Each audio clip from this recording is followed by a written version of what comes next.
It's Kayla. I'm back. We're back. We're here. And today we're going to be covering one of my favorite cores. We're going to be focusing on purely offensive cores. I will not be incorporating the Fire Water Grass core, and I will not be incorporating Fairy Dragon Steel core. Those are balanced and defensive cores, respectively. They can be offensive, they can be defensive, they can be balanced. The core I'm going to cover here can also be that. But it's purely offensive. It's very hard to make it defensive, and it doesn't work if it is defensive, or at least most of the mons are defensive. So, with that being said, leave a like if you enjoy. I'm sorry this is very late compared to the other videos. I have another video planned for this series that I've recorded, but it hasn't made it out, so be on the radar for that. And let's begin.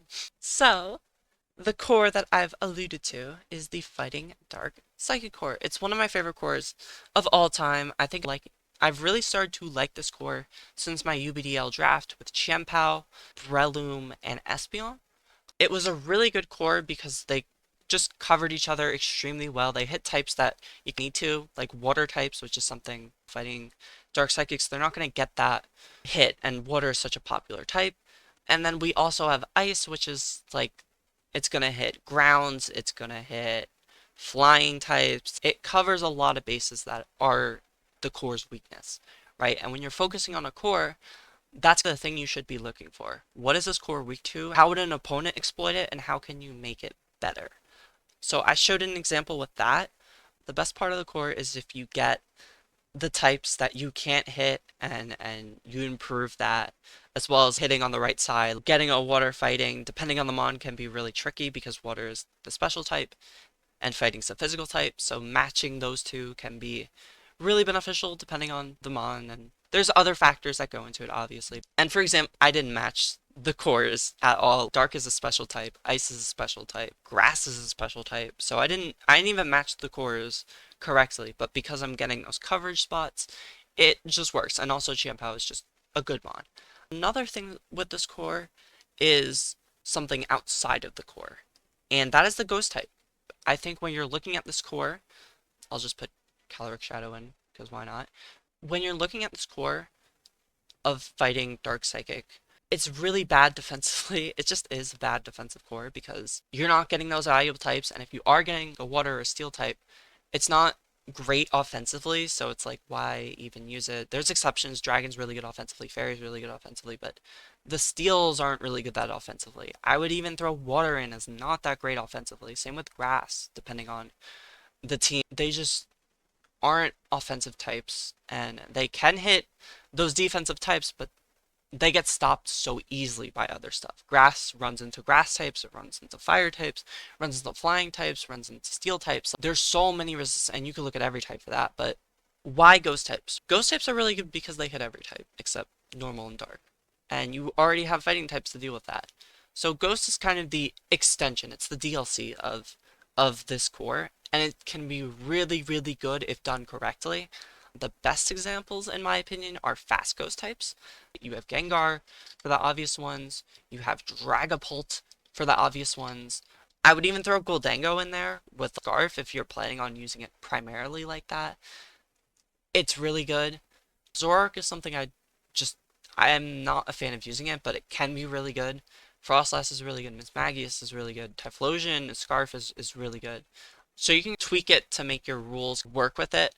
But when I used the core that I laid out before, I used Skeledirge as the quote-unquote ghost type. It hits steel types because Chien-Pao can't really hit those. So if you're gonna use a ghost type, it has to be the glue of your team, whether it's having a fast threat or one of my favorite ghost types, if it's like a Spiritomb, which is like bulky status machine, but can hit offensively, can Calm Mind, can do Trick Room shenanigans. It's team oriented for the ghost type. So, all of that to say is, what is a good fighting Dark Psychic core? How do you make one? Let's say you draft first and you pick Roaring Moon. Hey, Editor Kayla here, and little distinction, I'm gonna go over pretty much the cores and whatnot. I don't think I did a great job explaining everything, so I wanted to do it now. So your first pick, you pick a Roaring Moon, let's say, and throughout the draft you're looking, you're not really focusing on the core. You want to be thinking about it more offensively. So for example, Roaring Moon, it can't really break those grass types. It can't really break berries. It can't really break fightings. You're kind of looking for that. What can it not do? What is a resistance? And you're looking to find something that could possibly exploit that so that you can make a prediction and you can swap into a Flamigo, you can swap into a Medicham or something like that. That is what you're looking for with these offensive mons. I kind of focused a lot on the defensive stuff, but you really want to be focusing on the offensive. And if you can get the defense to work, that would be great, but it's not necessary. I didn't really capture why my Chien-Pao core worked really well because they countered each other. Chien-Pao is going to struggle with waters, with fightings. It's going to struggle with steel, right? And Breloom can take the load off that. Espeon can take the load off that. My ghost type, which is Skeledirge, can really take the load off that. And then you could go down the list for the other guys for it. But I think the best way to look at it is if you're making this core, if you're using a top tier mon for this core, which I think you should be, then you should be focusing on that central guy and being like, hey, how can I bring him on that could help X mon instead of how can I make sure every mon in this core is great. So you pick a Roaring Moon first, Flamingo, great support. The next part I didn't really do, this is the main reason why I'm doing this. The next part I didn't really do a great job. I suggested Slowking and Slowbro, but not this Slowbro. Completely ignoring the fact that this is an offensive core. Sure, you should have a Pokemon, but you should also be taking account into your weaknesses and be thorough with how you address them. So I pointed out that Fairy does horrible against this. Fairy just completely breaks this. Then you gotta get something for Fairy. Simple as that. Slowbro, Galar can do it. It's also kind of bulky and it has regen if you want some more defensive capabilities. If you want to go out, full out offense, Munkidori is really good for that. It does have bulk. It's very loosely, but does have some bulk. Really good breaker. It's fast and I think it slots in decent with these guys. It slots in pretty decent with the speed tier. So Munkidori is a good option, right? You're looking purely, I was looking for fairies that you want to break because that's really the only thing that this core doesn't do well. You can break down.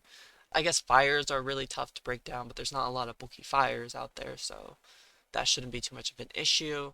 And then if you're looking at more defensive profiles and you still want to have something for fairies at least, Brogzong's a good switch in.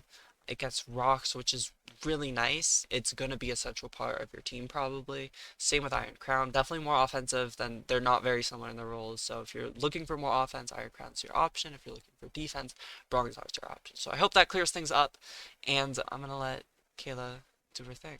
That to me is a good example. So now it runs into the bad examples. What are the bad examples? The bad examples are really, really easy. Bad speed tiers. So if you have Great Tusk, Hat, and then what's a dark type? Fucking crazy. Like Samurott.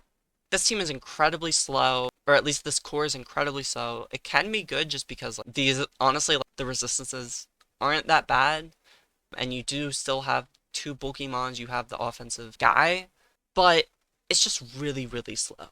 And that might have some trouble getting off because you're forcing when you're gonna look at your team, maybe your team has different parts, but when you're looking at your team, usually the mons you scarf are the fighting dark psychic mons.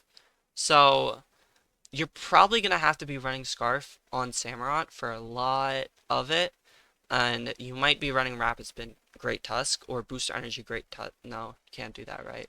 So you'd probably just be running Scarf or Rapid Spin Great Tusk for some games you don't want to. That, to me, this might just, it could still be a good core, but this is still, it's a fine core, but it's not good. So I guess I said I was going to give you a bad one, right? So the obvious bad one is you get a special fighting type, you get a special dark type, and you get a physical psychic type, or some scenario of that. But the real one I want to highlight is this. This core is going to be garbage. And you'll see pretty clearly why. Honestly, the types aren't even the issue. I said don't really double up, but you can get away with a bulky water, so that should be fine. We need a fighting type, right? So I guess Breloom. Or no, we need a psychic. So Iron Leaves. This sucks for so many reasons. They all do the same thing. They're all fast. They all hit hard. Blazikens, these two are really dynamic because they can trade their. They can go special, physical. It doesn't really matter. Iron Leaves isn't, which is fine. But on this course specifically, you have no bulk. You do have pivot, which is really, really nice. But all three of them do the same thing. They're all win cons, or they break, or they're fast sweepers, or setup. They all have SD or bulk up. It gets SD though, which is really dumb, but like you're gonna be running Specs Ninja. They all do the same thing. So the core doesn't really work. There's no like I said, no defensive backbone. Types don't really matter. Even if it is like a Fire, Water, Grass Fighting Dark Psychic core, it can be decent, but you do need a bulky water. You do need another Mon to fix this core. This team absolutely would need a ghost type, but I don't even know which ghost type you would even pick because it's really tough. It just feels wrong. And you're blending cores. So there's a lot of issues with that. So that brings us into the final part of this video. And that is kind of like the exceptions, if you will. And that is like, what do you do with Gallade? What do you do with Hoopa Unbound? So what do you do with these guys? Well, luckily, some of these are really easy.